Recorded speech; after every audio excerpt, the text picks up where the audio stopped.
Spanish bread. Dalawang panis sa dalawang Spanish.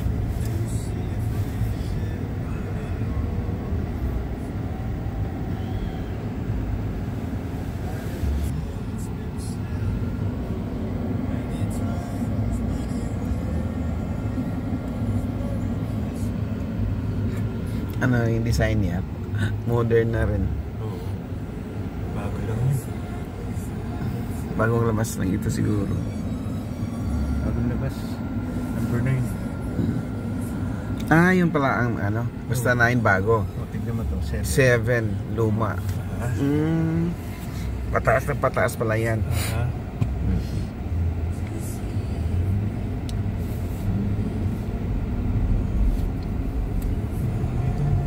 Ginza.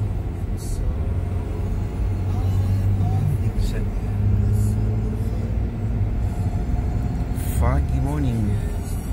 Beach coffee. Dito lang yata yung pitch. Sa Pilipinas wala. Wala sa Philippines Beach Coffee. Wala. Sarap yung coffee nila guys. Meron nga sila dati yung dark chocolate mocha. Ah, hindi lang coffee pala. Hindi lang. Yung mga refresher din sila, yung mga juice. Marami silang tapos may mga sandwiches din sa mga pang-breakfast. Akala ko kung purely coffee lang talaga.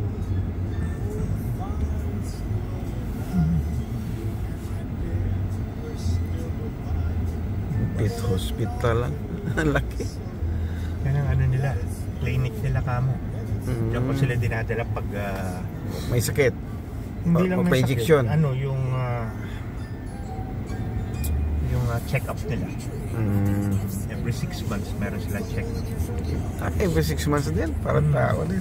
Binabaksin sila. Ina-update yung mga vaccine. Tapos once a year, linis lang ipin. Pati ipin. Oo. Ako nga, Deep cleaning. takot ako magpalinis kasi masakit din. Sabagay, ngayon lagyan na nila na ano, Anesthesia. para anesthesia. Depende pag yung deep clean, kailangan mo na ng anesthesia. Pero pag Ito yung pala regular yung Santa cleaning, Cruz. Ngayon na nakakita ng Santa Cruz na pick up. ano yun, Hyundai? Oo. Ganda pa naman. Wala yan sa Pilipinas. Wala yan. Liit lang. Ano, para pang ano lang yan. Hindi talaga pang heavy duty na purpose niya. Parang pang basta lang pick up. Purma. Magagaan lang. Oo. Yung sa Pilipinas yan pang purma lang. Ang dahon. Daming dahon.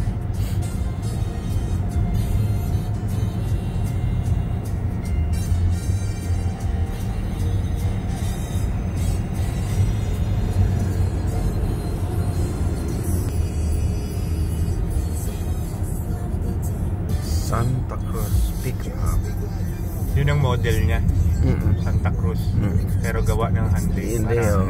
Hyundai Santa Cruz.